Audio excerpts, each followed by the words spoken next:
What are you saying, Donna? I just wondered if you wanted me to sit backstage whilst you do that, and then just as long as Dot knows that I'm here. We've had a brief chat. No, So sit in. yeah, Sit in. you sure? Yep, Are you sit in. happy with that, Dot? Yeah, that's fine. Yeah. Okay, lovely. You good to go, Dot? Yeah, you're alive when you go, guys. Thanks, John. Okay, guys, I believe we're live. So, tonight we have Dot on the chat, who is here to tell her story in regards to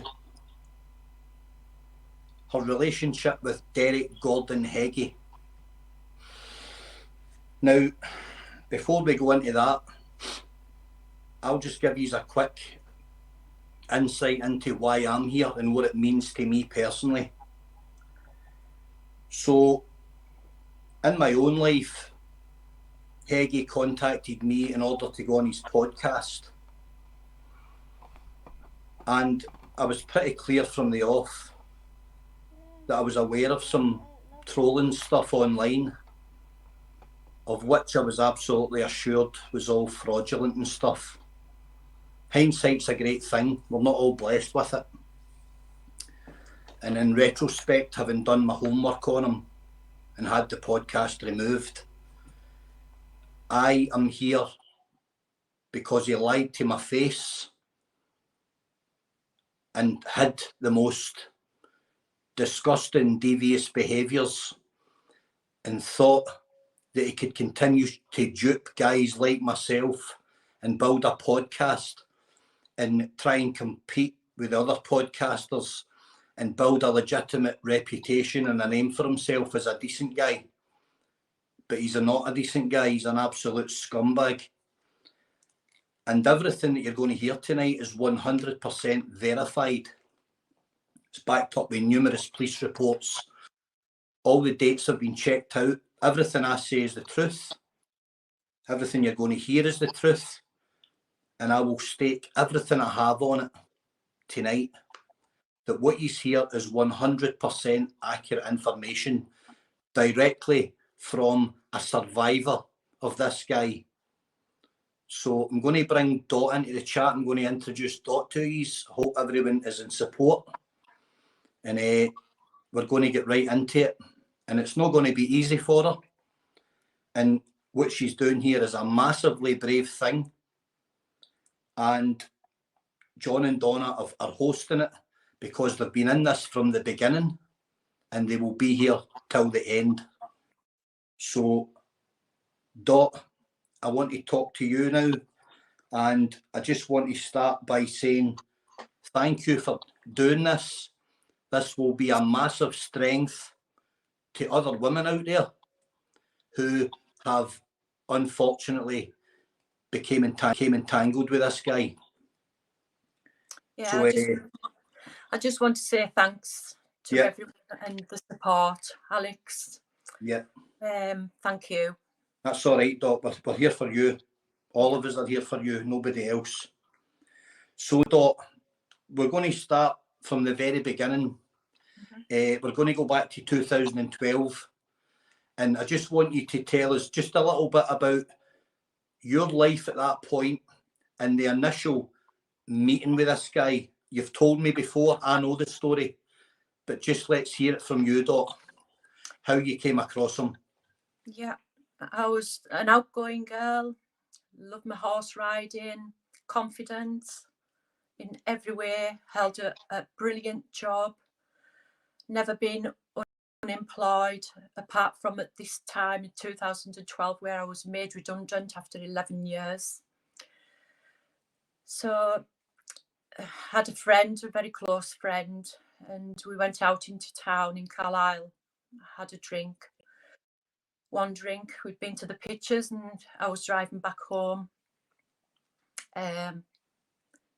Bumped into this person. Numbers was exchanged. As I headed off, he went the opposite direction. later on into that night, I got halfway home with my friend in the car. My phone had rang. My friend answered it, and it was him. Wanted to know if I would turn back and take him back home. He'd missed the taxi, couldn't get a taxi. I'm very reluctant. Friend reassured us. Biggest mistake. So I turned around and picked him up. Didn't want to go back to his own home. He wanted to come back to mine. And that's how it all started. Yep. As it does. Simple as that. So, Dot, you started to see this. You started to see Heggie, and I'm going to keep naming him, and that might seem uncomfortable, but there's a very good reason for it. I don't want anybody to forget his three-barreled name, Derek Gordon Heggie. That's who we're speaking tonight about, guys. We're speaking about a monster who's duping the public every single day of his life, telling us he's a decent guy, when he's got a 55-page legitimate acro detailing his entire criminal history, which is 90% abusive towards females, amongst other horrible things: deception, theft, arson, racism. He's just a piece of shit. But tonight we're only interested in his history with females, his violent history with females. So, when you started to see him, Dot, yeah, how long before he got his feet under the table with you, and how long did it take before alarm bells started to ring? it didn't take him long at all, Alex. He was back and forth to his own home in Carlisle, then coming back to mine, staying the night. And then eventually, 2 or 3 months down the line, he was actually living with me at that point. It didn't take long at all. Now, Dot, when we spoke initially, yeah, when you reached out, we discussed this, and you told me you had a long-term relationship, yeah, and that had kind of came to an end and stuff, as they do many times. yeah. And you had felt, in a way, you know, you'd kind of like maybe initially just been flattered that this guy had just kind of stopped you out the blue and kind of like asked you out and stuff. And I completely get that. Yeah. And you just felt that, you know, what harm could be done here by, you know, going out for a few dates with somebody. Mm-hmm. So you were just unsuspecting and just looking forward to having a few dates, really. And you were never to know what you were letting yourself in for, and people don't, nobody does. So we're 3 months down the line. Mm-hmm. When did it become physical, Doc?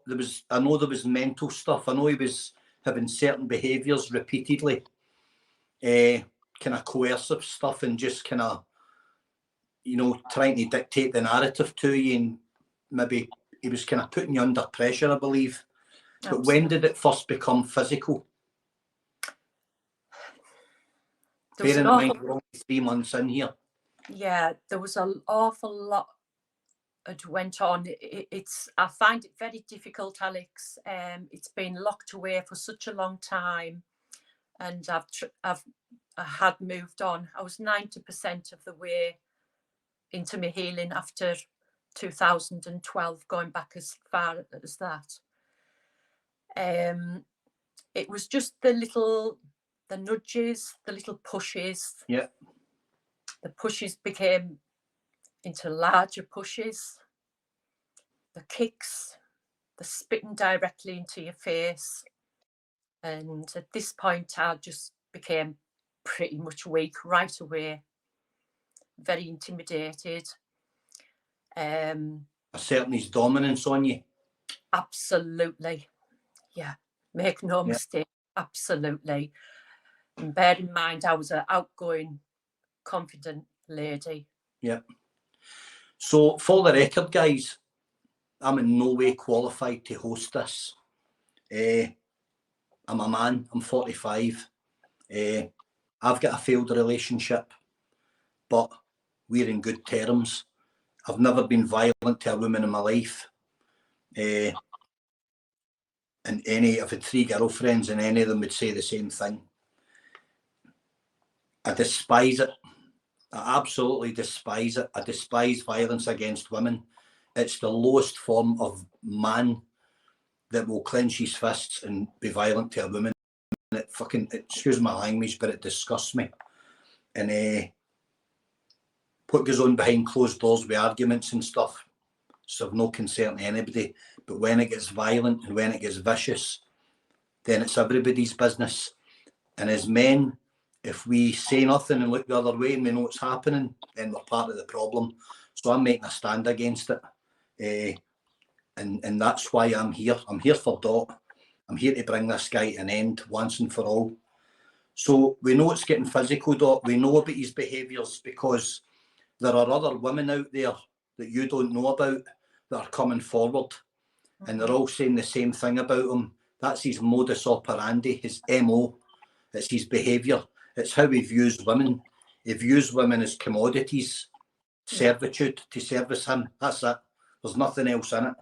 I'm learning all the time, guys. I'm reading about this and I'm educating myself on who and what he is. And I'll be honest with you, it's terrifying that he's never done a very long prison sentence. Yeah. It really, really puts our justice system in a bad light, that this guy can have a 55-page criminal history and he's walking the streets. So we already know who he is, Doc. You already knew who he was 3 months into the relationship. There's concerns. However, because we've spoke before, I know that you were immediately under that spell. Oh, absolutely, Alex. Yeah. Yes. Yeah. And I did not ever think I could be as weak as I was and made to feel nothing. Fear creates weakness. And I've been in his company, and although I didn't find him intimidating, that's because I'm a man and I've been around violence all my life. But for any woman looking at that guy, the size of him, the build of him, he is a very intimidating prospect for any woman. That goes without saying. You would be a fool not to be intimidated by a guy who is on the other side of 18 stone, who's full of cocaine, full of steroids, full of anything else he can get his hands on, with no respect for you. That's a scary proposition. So he's becoming everything that you thought he was not. Yeah. Very fast too. It happened really quick. You've told me this. There was an incident, Dot, involving a witness, his brother. Yeah. Talk to me about the incident. Yeah. That person decided to meet up with a few of his friends in Carlisle. He asked me if I could pick him up at midnight. It was like, damned if I do, damned if I don't. What do I do? He's not rang me. Should I just stay at home? If I stay at home, will he be annoyed? Will I cop it? So midnight came, still no reply, no answer to his phone. And all I could think of, if I don't turn up, what will happen? So I got myself in the car and I drove, and I just guessed the place. And yeah, he was walking up the road. I got in the car and he asked me if I wanted to stay at his for the night. And bear in mind, I'd never met his parents by then. He'd spoke to them about me. So I stayed over the night, felt very uncomfortable, didn't sleep. He was part drunk, part whatever else. So I stayed awake most of the night. And because of the abuse, what has happened back at my home, I was very wary of even getting out of the bed and going over to the bathroom, because it would be a question of what you're doing, where you're going. So I held on and held on. He went over to the bathroom. So I'd gone downstairs. As I went downstairs, I went into the kitchen. The fridge door opened, the fridge door closed, and a fist right across my face put me through to the other side of the kitchen. Sorry. All right, take your time. And I thought, wow. His face was just completely blank. Just out the blue. Out of the blue, and within 2 or 3 seconds, his brother stood there, and I said, he's just hit me. His brother seen the blood coming from my mouth. I couldn't move my jaw, couldn't open my jaw. Now, I know that to this day, Dot, you've got problems with your jaw. Big problems, yes. And I know that you wear an alignment gum shield, and I know that your dentist knows that it was caused by a blunt trauma to your face. Yeah, that's right, Alex. I didn't see anybody too frightened to go to the GPs or anything. The repercussions of where have you been, all that starts over again. Yes, I eventually went to my dentist, had both teeth, bottom teeth removed. I've been under the orthodontics in the city, the oral surgeon. Quite developed osteoporosis in the left side of my face, with like a hairline fracture under my cheekbone. Whether that was due to the blow. It's not fixable, but it's very painful still. Yep. Very painful. Still have a lot of problems. Yep. Yeah, I've got a plate fitted in the bottom, and I wear a gum shield through the night because of me grinding in my teeth because of the pain. Yep. Yeah. Yeah, I've seen it. Yeah. And Dot, what was his brother's reaction to that? Because I know his brother's fearful of him. Quite shocking. Yeah. Yes. What did you do that for? That was it. Yeah. That was it. So these types of things were commonplace. Yeah. I know about his behaviours, Dot, and I know that if I get too deep, I know that you'll stop me. Yeah. Because the last thing I want to do is open old wounds. However, we get one opportunity to let the public know who this guy is. And every single thing you've told me, I've done my damnedest to have it verified and checked out and all the rest of it. And the incidents that you told me about, those dates, were on the ACRO before the ACRO was released. So I know you're the very person that's on that paperwork. I am. So for anybody out there that is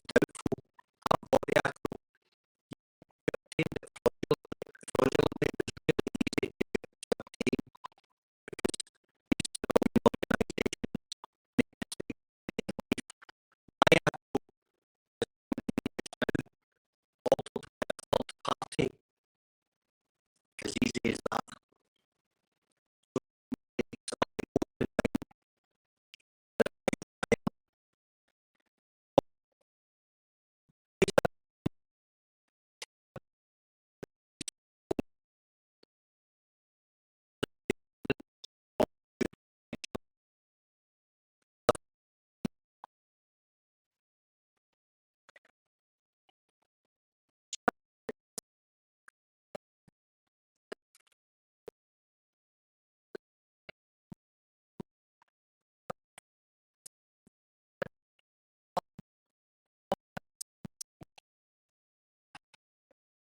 this to be true. And out of all the calls, I get just once. Yeah. The rest of the calls were people that out in the public domain, and my adjoining neighbours either side who made all those phone calls. Yeah, I know about one of your neighbours. He appears on the ACRO for one of the racial things. Yeah. Verified again. And I also have some friends in the communities down around where you live, Dot. Yeah. Some guys I've known for many years. And you're very well liked in your community, Dot, and you're very well respected in your community. Yeah. And Derek Gordon Heggie's despised. He's despised from the East Coast to the West Coast, along that whole line of communities and towns, and right into the border city, Carlisle. He's despised across the board. I wonder why that is. I wonder how we can all be wrong about this guy, and he's the only person that's right about him. That's a great conundrum. How every single person can be wrong about him. And I'm talking about men that own gyms in their mid-60s. I've known him for over 20 years. When he was a young steroid-using doorman, and he was useless at that, well, where he picked up his first sex offence for abusing his position of trust. And from there on, it just spiralled into a lifetime's one big episode, you know, one thing after another. It's astonishing that he's never been done a long prison sentence. It's absolutely astonishing. I cannot understand why he's not in jail, because that ACRO is 100% legitimate, and it reads like a horror comic. So, Dot, you had a year-long relationship with Derek Gordon Heggie. Yeah. And we've spoke at length, you and me, about a lot of the real sinister behaviours that he had. Now, I know them all. Yeah. But it's up to you what you tell us about, Dot. Yeah. Because this is your chance. This is your chance, Dot, to tell your story. So, at best tonight, it will be a massive warning to any woman thinking of getting into a relationship with this guy. And at worst, we might achieve nothing, but you'll have had your pound of flesh. Yeah, I'll just take a drink, Alex. You take a drink, you take a minute, Dot, no problem. You take your time. So, guys, as you can see, this is a very, very, very brave thing Dot's doing tonight. And we've been talking about it for months, and we've been trying to find a way to do it. And I'm definitely not the best person for this, but I'm a guy, I'm a man, and I'm 45, and at my age, whatever it be, maybe it's age, I don't know what it is, but I'm embarrassed. I'm actually embarrassed that females can be in so much fear of men, while some is sit and do nothing. I'm not prepared to sit and do nothing about this. Thank you for that, Alec. That means a lot. Yeah. That means a lot to a lot of women out there, because I think, and I'm just going to, sorry to chip in, I think it's really, when I was speaking to Dot, and I've spoken to my own experiences, and I've spoken to other women, and etc. etc. But one of the things that I think upsets women and invalidates everybody that's impacted by any sort of abusive relationship is that people that turn a blind eye because it's one of the boys, or oh, it's only Uncle Freddie or whatever, they're complicit. And so by you owning how you feel about that, I just wanted to say thank you. Yeah. Thank you, Alec. a long time ago, when I was maybe around about my early to mid-20s, I was aware of a guy in my community who I didn't like. We always kind of rubbed each other up the wrong way because we were both quite physically imposing and we could both handle ourselves. So we always had a thing. And although that thing never came to anything, really, I knew that at one point he was beating a girl up. A girl I knew well. And she was covering for him. But I knew it was happening. Mm-hmm. And I'm ashamed to say that I should have knocked 10 bells out of him every time I seen him, and I didn't. But that's because it probably challenged your values. I'll put it down to naivety, and I'll put it down to age, and I'll put it down to maybe then you're just uneducated as to really what you should be standing up for. And at times I stood up for the wrong people, for the wrong reasons. And I really wish today I had made an example of him. But that's that. It was a long time ago. I can do something about this now. So I'm in this to the end for Dot. Which is excellent. And one of the things I think when Dot and I were talking, we sort of had a short conversation about this, is there's a lot of shame associated with domestic violence or sexual assault. And that shame isn't the victim's shame, but the invalidating behavior, I think sometimes propagates that. And it propagates it in young men that are witnessing it, or young men that are minimizing it, older men that are minimizing it. And what you're saying here is the first step to people, you know, being able to shrug off that shame, even if it's just a tiny bit.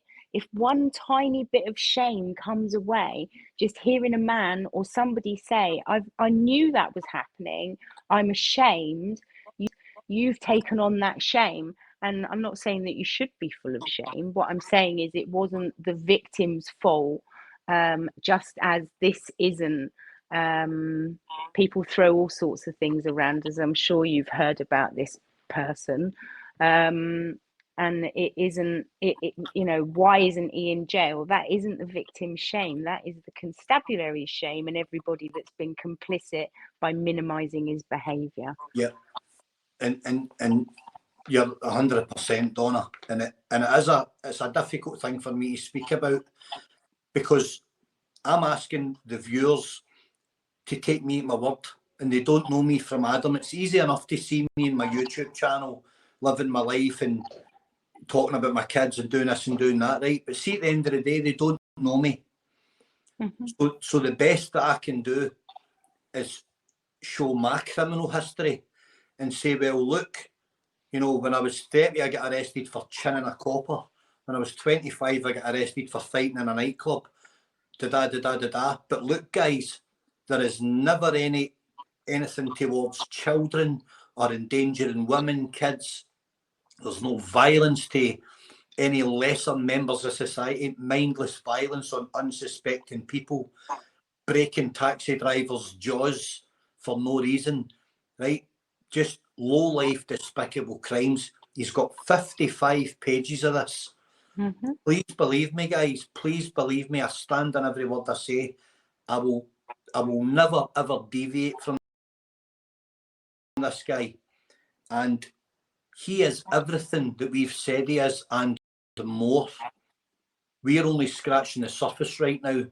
John and Donna have put 3 years in this guy. And I have my ups and downs with John, the humble dryer, because I think he's wasting his time having beef with other people. When he concentrates on this one guy, he absolutely nails it every time. But then he gets caught up in the YouTube traffic. And I keep giving him a hard time, saying, you're wasting your time, don't do this, don't do that, let's go after one guy. And I think I just wear my heart on my sleeve. And if I've got something to say, I need to say it.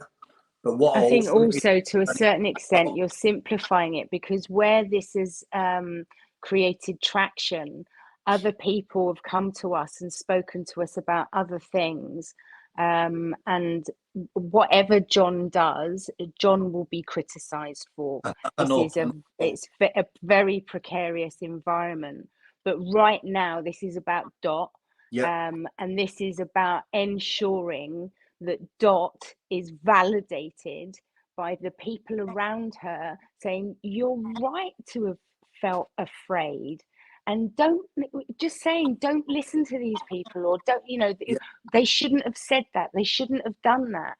These things gain traction. You're coercively controlled. You're in a situation where you've got perhaps a trauma bond with someone and you can't leave. It's not that easy. It's not that easy. not And I when you're think, terrified, Donna. no, it's not, exactly.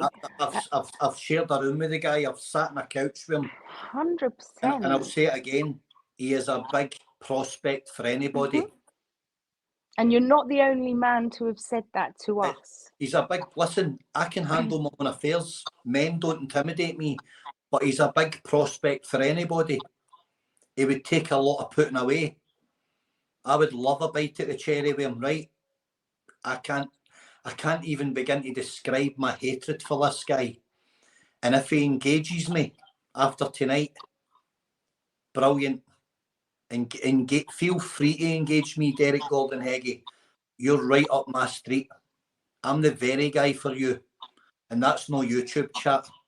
I can turn the clock back 10 years like that. And that's not the tough guy talk that he does. It would be a very, very different fight for him. I'm not talking about a physical fight. He can't do anything with them. I can beat him with that and that every single day of the week, twice on a Sunday. But that's another part of it, Alec. In as much as I know, but your very raw feelings about that, where you've spoken to Dot and you've perhaps spoken to other people, you've seen the acro, you've spoken to us, you've spoken to this one and the next one, you've been in his company, and so when I'm going to speak from my own experience, this isn't something that Dot has said to me. When somebody says, oh, go on, I'll go and smash him up, or I'll go and kick his door in, that's triggering, because it's violence, creating violence. It's not helpful. That's why I'm trying to find other ways, Donna. I want him. We spoke about this, didn't we, the other night? You've got to practice self-care. It's got to be prison for him. Violence is repugnant, right? It is. Mindless, needless violence is repugnant. It's probably the only language he understands, because he's very, very good at dishing it out. But when it's returned tenfold, with true intent, I'm not talking about in a controlled environment on his terms. I'm talking about the dark arts. I'm talking about maybe in the terms that I used to live my life on with people like him. It's not an environment he would be comfortable in. But I want to move away from that, because let's move on from that. Let's move on from it. It's not good. I want to take my venom from him. So, Dot, we've kind of got to the point where you're deep in the relationship with him, and we know about all the coercive behaviour, the manipulation, the extreme, Alex, where the toilet, using the bathroom, showering, cleaning your teeth, watching the TV. The TV was actually removed from my lounge up into the bedroom, so I was left with nothing. My friend brought a magazine round one night. It was ripped in shreds within 10 minutes of her leaving. He checked every single page to see if there was a man in there before he gave it, and then he ripped it up in front of me. And he also had a habit of asking you to not sleep in the bed, Dot. Explain that one. Yeah. He liked to take up the bed, put it that way. I had a dog.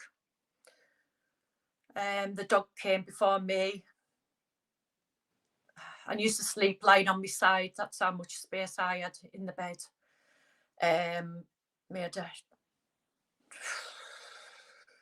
It still affects me now. Yeah. He put a comb in my hand and combed every single part of his hair, and it could last for hours until he fell asleep. And this was every night. The fuck, man. And he also ordered you at some stages when he was fidgeting to get out and sleep on the floor. Oh yeah, yeah. Which is just disgusting in your home. Yeah, just took over. He took your television from the living room up into the bedroom, because we know, his followers know, that he loves lying in his bed, because before he's anything, he's a dosser. He's never out his bed, and he likes his comfortable life because he's got this, this self kind of gratification where he's full of self-entitlement. He believes he's entitled to the best of everything in life. I believe I've got to get up in the morning and go and earn a living, or I don't eat on a Friday. Yeah. He doesn't live in that world. So he took your television from your living room in your home, made the bedroom comfortable to suit him, and then would let you sit downstairs in the dark and shout you to come up at the end of the night. Or ring my mobile phone to say. Yeah, when he was ready to go to sleep, when he'd had his fill of television. Yeah, and... He told me, and I've never forgot it. I can't forget it. It's when I reached the top of the stairs, Alex, and the door opened and the TV was on. Dare I look at that TV? Dare I look at that TV? I'm sorry. I don't have a TV license now. I don't watch the TV. I noticed that about you. You never, ever talk about television. No, or never. Programs or nothing. You don't. You just sit and you do your thing. Yeah. I noticed that. I picked up in that. Yeah. Dot. Yeah. I'm just going to quickly say something. For any men that's on this live just now. Yeah. Right. Me and John are pursuing this guy. I know John's heart's in this for the right reason. I know that much about him. Say what you want about him. I know he's in this for the right reason, right? He is in this for the right reason.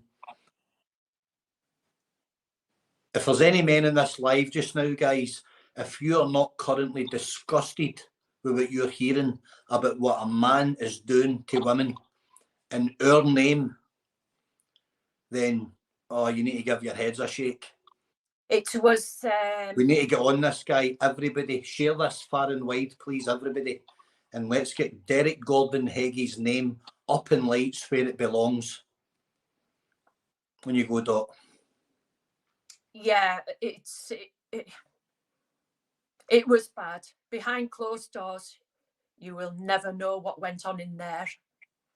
The curtains never opened. I couldn't go out and peg washing out unless there'd be really been on the back of me. Who am I meeting out there? The shower was available at work for me to take a shower because I could see clearly. Dot, he was phoning you from a clinic, wasn't he? And ordering you to make payments for treatments he was receiving. Yeah, that was for Botox. Yeah, Botox that he claims he's never had until last month. We're going back to 2012, 10 years ago. That clinic existed. I checked it all out. Remember, I told you everything you tell me, I'll have to check it out. Not because I disbelieve you, but I have to know that what I'm saying is factual, because somebody somewhere is going to critique me and scrutinise every word out of my mouth. Yourself, Alex, has seen as much evidence as I could possibly show you. There's no doubt in my mind, Doc. There's no. You've left no doubt. I know what he is. It was bad behind closed doors. It was bad in the doctor's surgery in his own town, in his own city. I was escorted out by the members of staff. He was not at all happy with himself. So the members of staff had escorted me back safely to my car. Lots of instances. The driving of my car. When he's saying he can't drive, he bloody well can drive, I'm sorry. Well, I know he can drive. I've seen. We were surrounded by police cars in Carlisle. He kept dragging the steering wheel from my hand until I damaged my thumb. Yep. Up until the police stopped us. They'd taken him from the car, and his words was to me, well, don't say anything. And I made an excuse that I had been shopping and the shopping trolley had banged into my thumb and was damaged. Yep. I've been sitting in my car, driving, while his mum was on the phone, while he'd blackened my eye. And he'd made out to his mum that he was reaching to open the car window. No. Fucking coward, man. Well.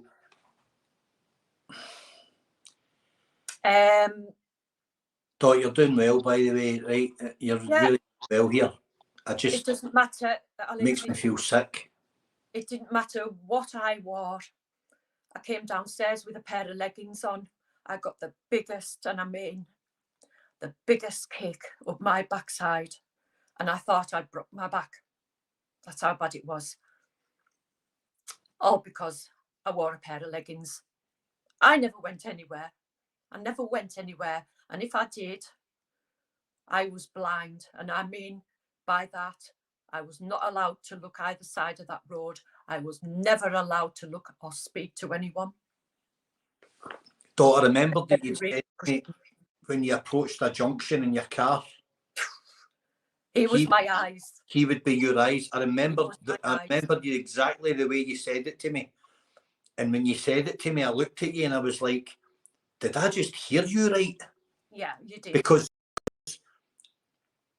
it's so alien to my mindset.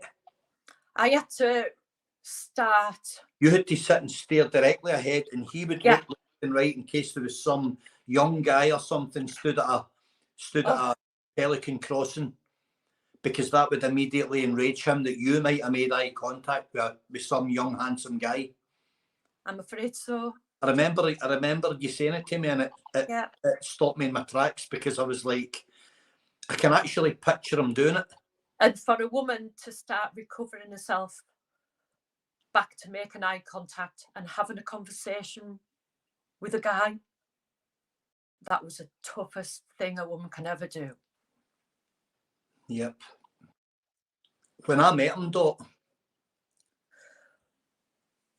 I was slightly disappointed by him, because he was very sheepish in my company. I'm not an intimidating guy. Yeah, I've got a bit of a presence about me, and I'm confident, and I can speak. Yeah.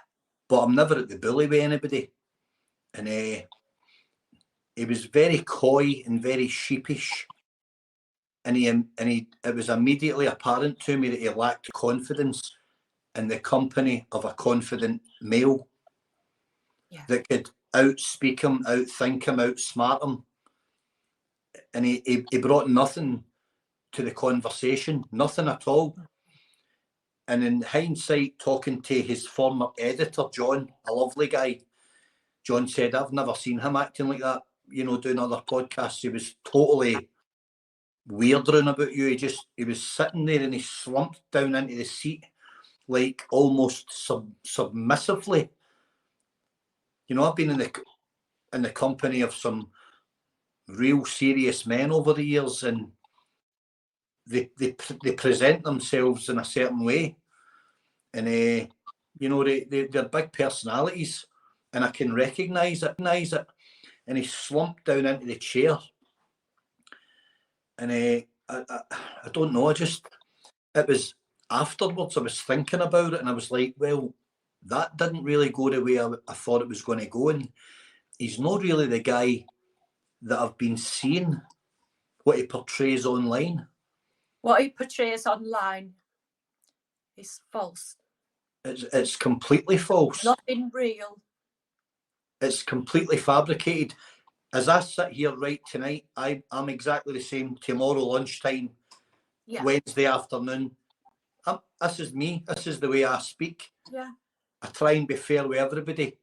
I don't like getting MD putting their hand up my back, but I'm fair. I'm always fair.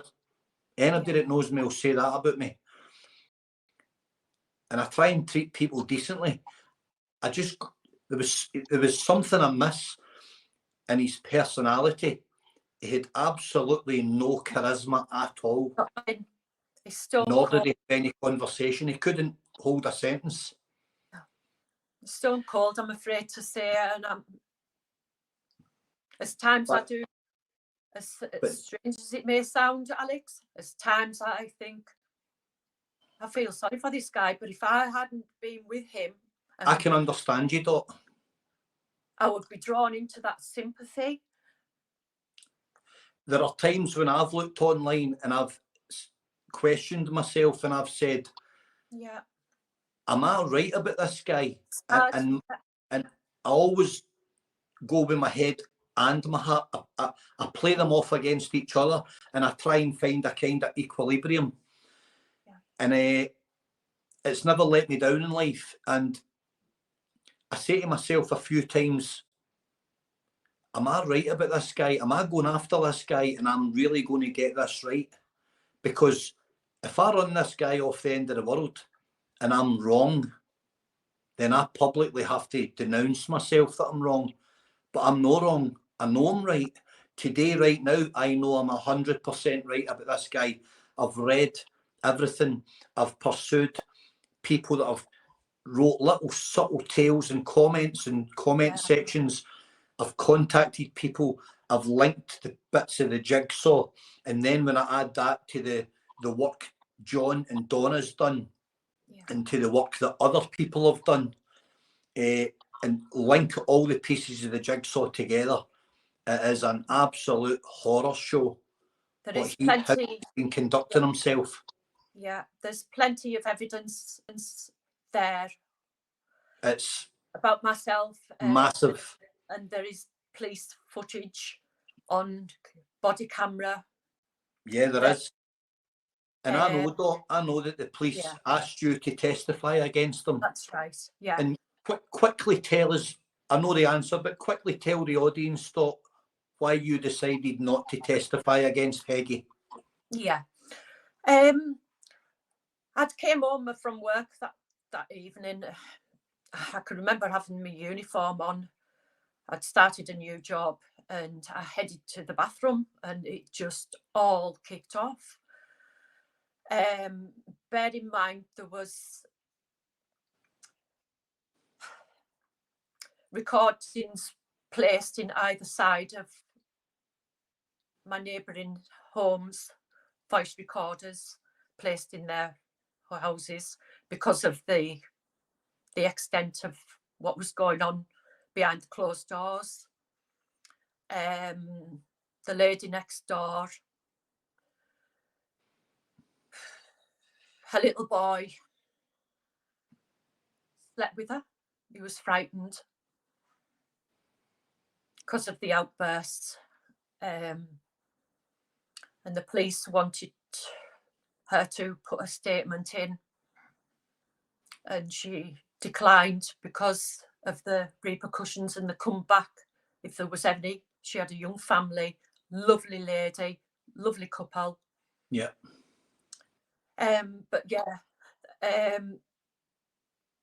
I didn't know anything that day apart from just going into the bathroom and the door just barged open with a number of police, and my landlady, which I was renting the property at the time. And I was sitting on the bath edge just in bits. And bear in mind, I was healthy, fit and well. I was about 6 stone wet through at this point, weak as water, weak as water. She asked me for permission if she could turn on a body cam, and I said yes. And we got into depth. The police were in the other room with him. It's no, sir, yes, sir. Yes, sir. No, sir. I thought, how dare you? How dare you speak like that in there? So they videoed it all, videoed what I had to say. And they wanted to charge him, take him away from the house and charge him. And it's all on police video camera. And me refusing for him to be taken away to be charged with assault.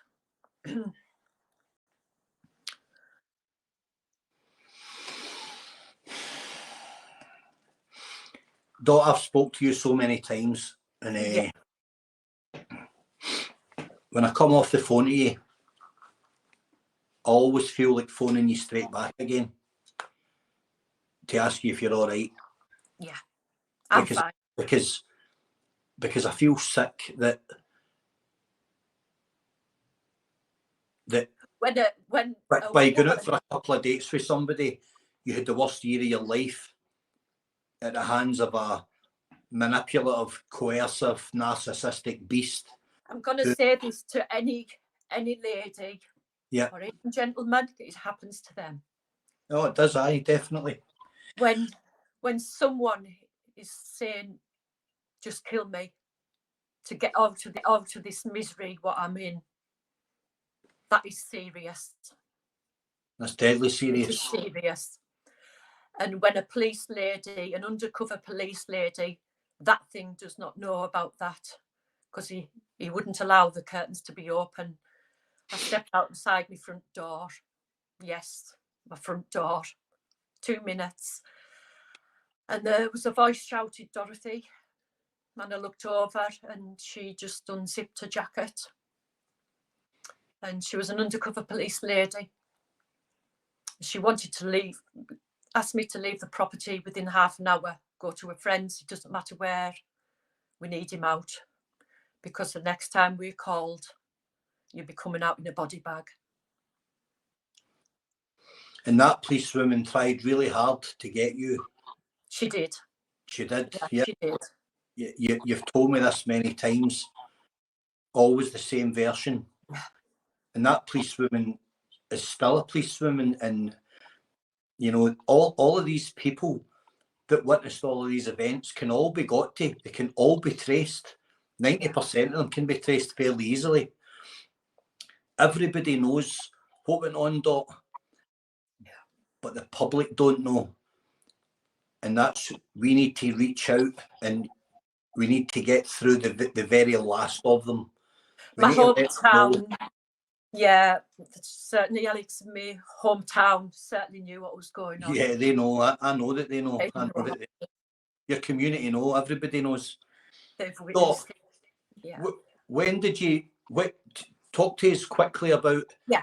How, I know that we're getting on for an hour now, and we said we were going to try and tie it up, but we're going to be another 20 minutes anyway, and we may as well just strike while the iron's hot. You're doing brilliant. How did the relationship come to an end, Dot? Yeah, I think the police were really on the guard at this point. Is it the CPS though? The PS was in one of my neighbours' houses, my adjoining neighbour. The guy who he was racially abusing at the time. Yeah. Lovely guy. Lovely guy. But he just had something about him. Didn't like him. And then it just began, was I in a relationship with him? Why am I going out in the backyard? It didn't matter how old they were, what they looked like. Yeah, I think the police had a close eye on them at that point, Alex, for my welfare. If anything, they could see how downhill I was and how low I was. I was just making myself up to work and back. And that was my daily existence, to work and back. I'm aware how well known he is to the police, Dot. Yeah, very. It's amazing what you can find out. Really. A lot of ex-servicemen transition into the police, carry on their pensions. Yeah. And it's amazing how many ex-servicemen I'm still in touch with. So I know exactly how he's regarded. Yeah. You know, and he's not regarded as a normal criminal. There's a word for him. He's not of normal criminal element. Do you know what I mean? We know what he is, and he's not viewed like the guy that, you know, does this or that, or the tour I got the street that rings cars. Or he's viewed very, very differently. And we all have an opinion of the police, but the police also all have an opinion of those types of people. They're the worst of criminals. They're despicable human beings. Yeah. I'll just clarify one thing, Alex. Yeah. And the no further actions, and it was dealt by not putting it any further. There was plenty of witnesses. They wanted no part in this person because of the threatening behaviour towards myself. Will he come and get them? I'm not frightened. Yeah, I get it. No man will ever lay hands on me again. No man. You're a bully, an abusive. So for anyone that's listening, to clarify, an NFA, which Dot's talking about, is on his acro. It's a no further action.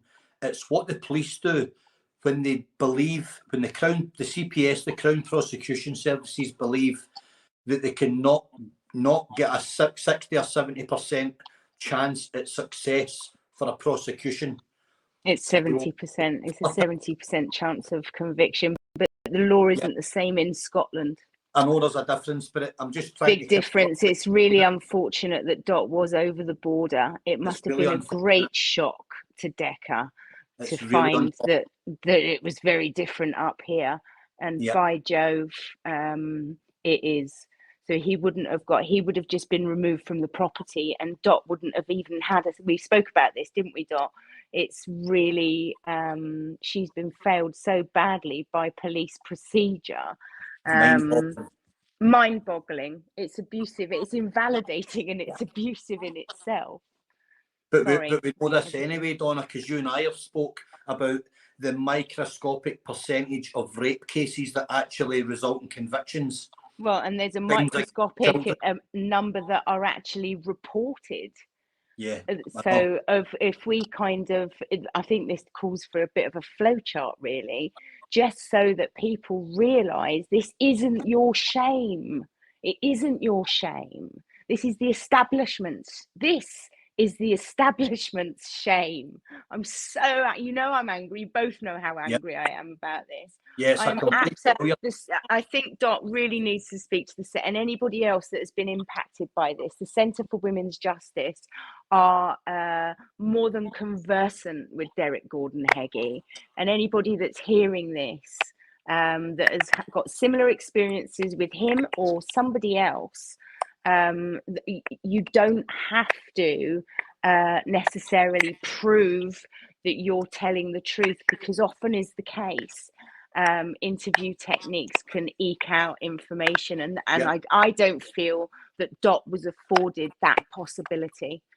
Her sitting on the side of the bath in Cumbria, and the police officer being up plain clothes on the other side of the street, calling for her to putting the onus on Dot. is absolutely bloody unacceptable. It's unacceptable, especially when they understand coercive control. And Dot, I am so proud of you for tonight, because you're still living with all of this. And I think this is one of the reasons why we're told all the time hardly any rapes end up in conviction. Well, I can't even remember off the top of my head what today's figures are. During COVID, the figures changed massively, where people weren't able to leave their house because of COVID. So all the stats of, say, 5 years ago, they've all changed. And you did get out. And what you just said about no man will ever put their hands on me again, there's a lot of people standing behind you, and I think I can speak for myself, Alec and John, and probably at least 90% of the chat, and the other 10% is probably Decca. We will support you. Sorry, Donna. 100%. Sorry. People have got to remember, where did I go after he left? I just want to say I was left homeless. Yeah, the aftermath. Yeah, the aftermath, I was evicted. Yep. The deposit I couldn't receive back because of the damage. And I mean the entire content, apart from a lampshade and a television, was left in that property. There was doors fisted through. My fridge freezer was a brand new fridge freezer. It was like a dartboard with fists. And I was standing there while he done that. And he also left you thousands, didn't he? Sorry, Alex. He also left you with tens of thousands of debt. He left you with a massive debt. The car was so damaged. The speedo was working, the power steering was jiggered, everything about it. The tyre I was running on, because I wasn't allowed to, remember, to go to a garage to get it fixed. In case you had to deal with a man. Yeah, because I had to deal with the man. And this is the guy that's telling us every day how confident he is in himself. I'm the confident one now. I'm sitting here and I'm telling my story. Donna's brought in some really, really important points there about how low down the spectrum these crimes are viewed by the CPS and the justice system. It's diabolical. I don't have the words, right, guys? I don't have the words to tell you how much that saddens me. That abusers, sex offenders, women beaters get passes every time, just like that. And they get to walk the streets and they get to come onto public platforms like YouTube and tell unsuspecting members of the public that they're good men. Get a job, Alex. That's what I say. I had a stroke, a mini stroke due to this. I was off for 3 weeks. I got off by my ass and I went back into work, where I could have just gladly sat on my ass and done nothing about it. Dot. Yeah. That's not you, right? That's exactly what I was just about to say. That's not absolutely. You, right? You're never going to be beaten. And Dot, listen, you were never beat by this guy. He's a bully. Before he's anything, he's a bully. Yeah. He can't bully men, but he can bully females, right? So, as a collective, we will remove his opportunity to do that again. We will. I gave you my word. We will. We will succeed, because good always beats evil. He's not got the savvy to beat us, Dot, okay? So when he will be exposed. Sorry, Alex. When you come onto a public platform, please make sure you tell the truth. Definitely. Don't be making money off the victims. You'll be scrutinised. You'll be scrutinised.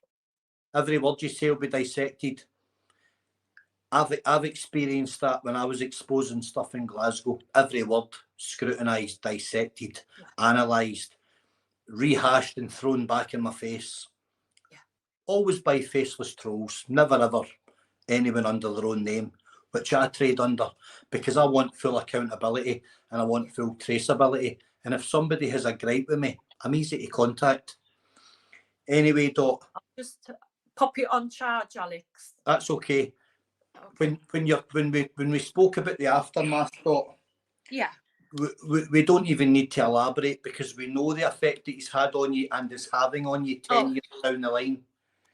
Dot, yeah. What would your message be to survivors of Derek Gordon Heggie and any woman that's out there just now in an abusive relationship with a horrible individual who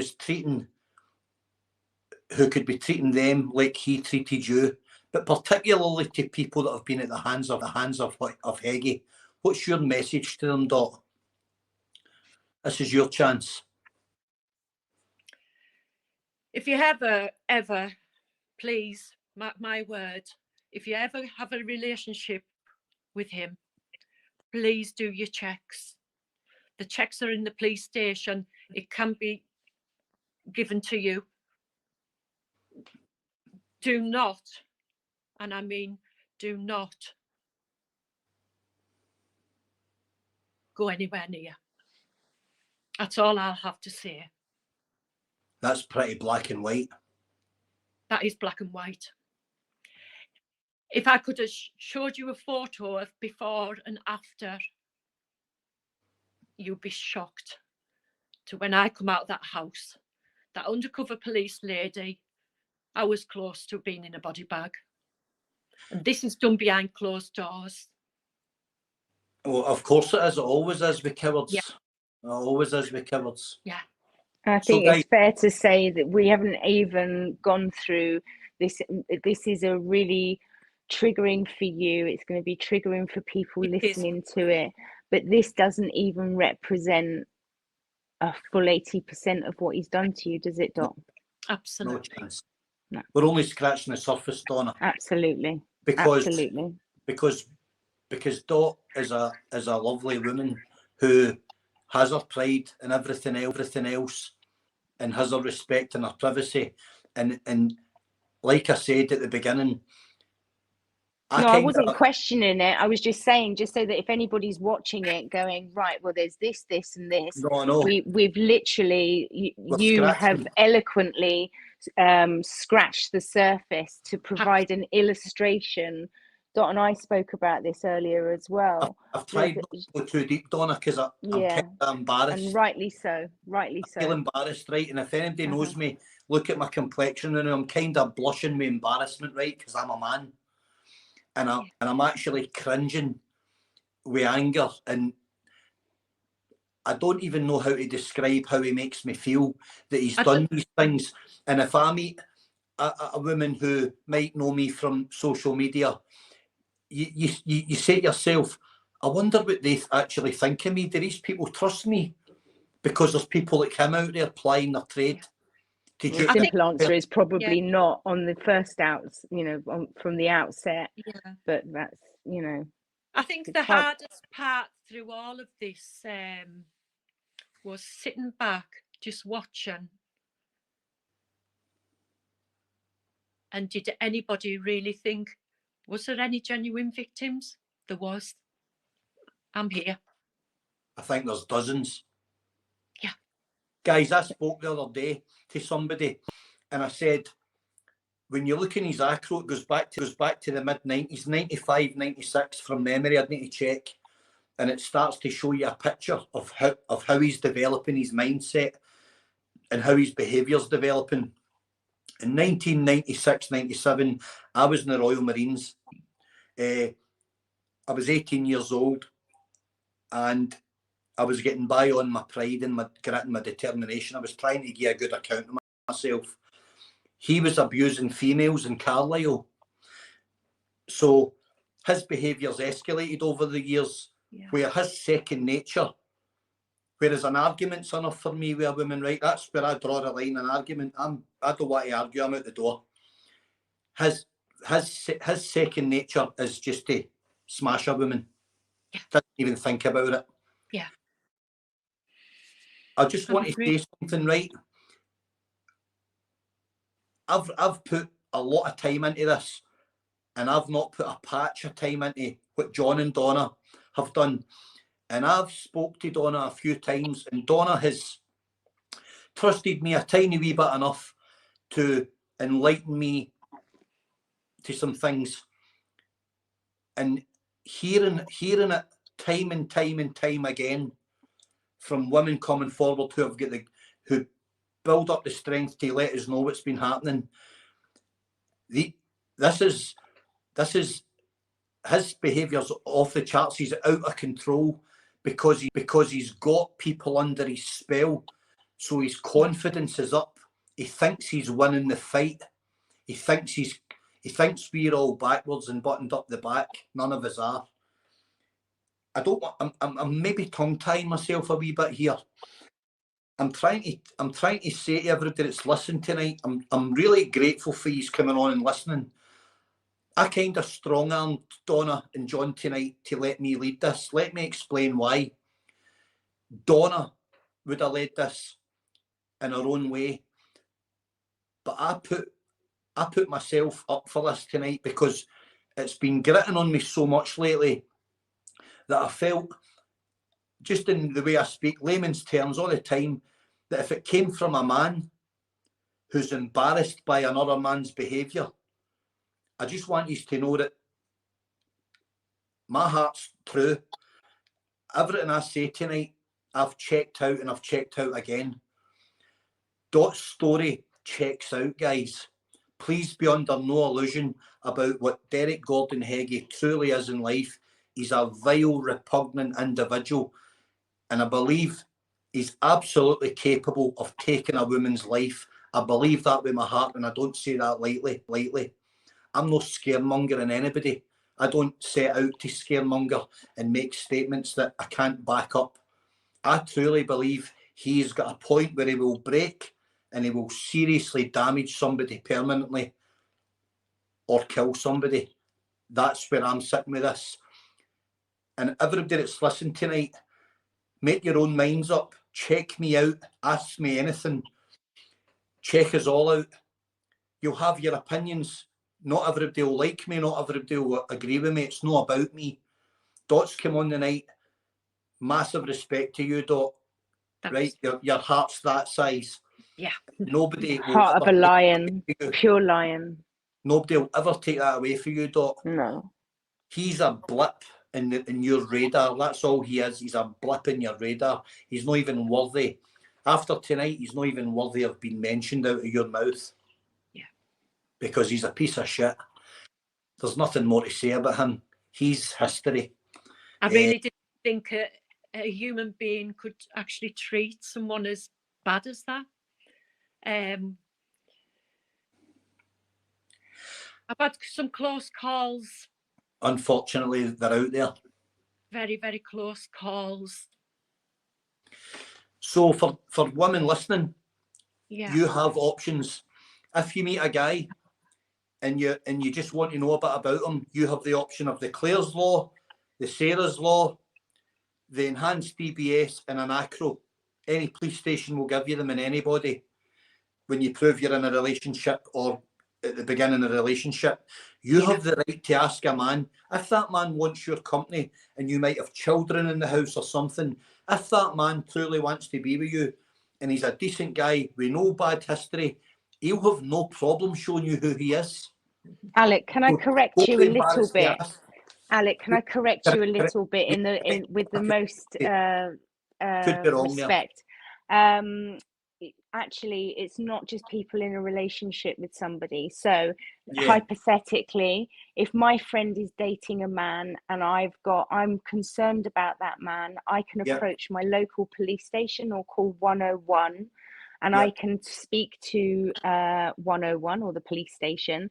And because the law is such that you have the right to be told and the right to ask. So if my friend Heather is dating a man, unless it's a vulnerable adult, the rules are very different. But the police, I can ask the police to provide, if there is a disclosure, to Heather, my hypothetical friend. Yeah. So even, I mean, it could be, and I said this a few years ago, even if it's to prove everybody wrong, do a Clare's Law. Definitely. It works on aggregate information. So if it is one of the ways that the police actually map somebody's offending behaviour. So if I tell the police in Carlisle that I'm concerned about Mr. Jones, and then in 6 weeks' time, somebody down in Portsmouth does a Clare's Law for the same Mr. Jones, we know where Mr. Jones is operating. So it's the aggregate information. That was something that John McLean, Decca's previous business manager, did an absolute bloody sterling job of creating an aggregate pool of information. He did that Clare's Law, and it took it out of the Carlisle area, and there was and he was provided with a Clare's Law. Even if you don't get a disclosure, the checks are still done, and that's where the aggregate information comes in. So you don't have to be in the early stages of a relationship with somebody. You could be with them for 10 years. You don't have to be, it could be your son, your daughter. It's just that you have the right to ask, and people have the right to be told. Definitely. So yeah, sorry to correct you in such a No, I'm glad you did, Donna. And guys, John and Donna are good at sharing links and stuff. They're good at upload. I'm not very good with tech, right? I'd get it wrong. I'd upload a website to buying a bike or something. They'll upload some stuff for anybody in any doubt. Hit them up, guys. Contact them and ask for, females in particular, ask for this information. If it's a wee bit fuzzy and you maybe miss something, message them and ask for it. It's imperative. I'll put a video up about it. Yeah, And what I did have a page a few years ago where it was for each individual police force in the United Kingdom. Different areas have got different pilot protocols. Scotland is different to England. Northern Ireland is different to England, Scotland, and Wales. So I will, as a matter of priority, put that up this week. Brilliant. So we're an hour and 20 minutes nearly, guys. I don't want to. It's getting late, and it's been a hard subject for everybody. In particular, Dot, who's came on tonight. This has been building up for a long time. I have asked her many times to tell a story. I've got no right to ask her to tell a story, but I felt in my heart I was doing the right thing, and I hope I've got it right, because I just could only see that this was how she gets a pound of flesh. This is how she gets her justice. Her story needs to be told. It deserves to be told. It has to be told, because people have a right to know who they're aligning themselves with. He made a comment fairly recently. I'm sure somebody could find it in one of his videos, where he says, "What man doesn't have domestic violence in his record?" I've got that clip. This man here, doesn't he? Never in my life. Never in my life have I clenched my fist in the company of a female. Never in my life. Not even once. Not even when I was a 20-year-old steaming drunk. Never in my life. So there's one man. None of my pals have done it. I know my pals. None of my pals have done it. They're not made that way. He made that statement, right? The most audacious statement. I can't believe he had balls big enough to label me and guys like me and lump me in with him. What guy doesn't have domestic violence on his record? Now, hear me out. If you're a follower of Derek Gordon Heggie, you're as vile a creature as he is, because you heard him say that, and you still follow him, and you still monetize him, and you still fund him. A guy who believes that it's acceptable to have domestic violence on your criminal history. And he said it as simple as that. Do you know why? Because it means nothing to him. That's who you have signed up with. That's who you have aligned yourself with. You're every bit as bad as him. You're enabling him every single day when you watch him, like his videos, listen to his crap and lap up all his diatribe and all his rhetoric about him, how amazing he is, while he's pulling his pants up to show you his manhood, which is childish at best, right? Guys, be careful what you wish for. Be careful who you align yourselves to. You're following a predator and you're following a beast. That's exactly what he is. He's nothing more and he's nothing less. All his bullshit, all his film star roles and all his A-list lifestyles, lies. It's deception, and he deceives you every single day. And some people, for some bizarre reason, are lapping it up. You don't have to agree with me. Just look Alec, back. I think to a certain back, extent, and we've spoken to people that are male, that have CPTSD, PTSD, mental health problems, paranoid schizophrenia. They go onto the internet seeking mental health advice, moral support, an icon, something, you know, something to get up in the morning for. So what do I do? What do I do? That's actually how John got involved in this. I'm not going to go into it right now because it's not my story to tell. I know what Most you mean, people, right? yeah. So I think there is a reason, and sometimes, and this coercive control, it isn't a gender-based offence. It isn't. No, definitely not. It's not. I'll just quickly add one more thing before I bring this to an end, guys. I've tried to do this the best way I can, right? I hope I got most of it right. I probably got some of it wrong. I hope I didn't cut too deep. And I hope that you know that I've done this with a true heart. I've done it for the right reasons. And I want to say one thing quickly. There's a YouTuber from Manchester who I won't name because I won't give him a trend.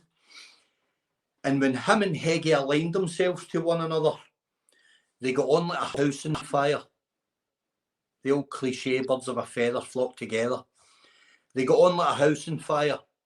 One of them's been duping the public in Manchester for 6 or 7 years, getting funds for his mental health help. He's one of the biggest scammers in the UK. And I hope he listens to this and I hope he hears me saying it. He knows me. He's a scumbag. But those two got on like a house on fire. That tells you a lot about them. They're cut for the same cloth. They're not cut for my cloth. The next thing I want to say is that should Derek Gordon Heggie feel the need to fire shots, fire them my way. Engage me publicly. And we'll see how that ends for you. I gave Doc my word I'll be here to the end and I'll see this through to the end. That stretches across the whole spectrum. I'm sure you can work out what I mean by that, Derek Gordon Heggie. Okay, so engage me if your balls are big enough, because you don't scare me. You're a scumbag and your time is coming very soon.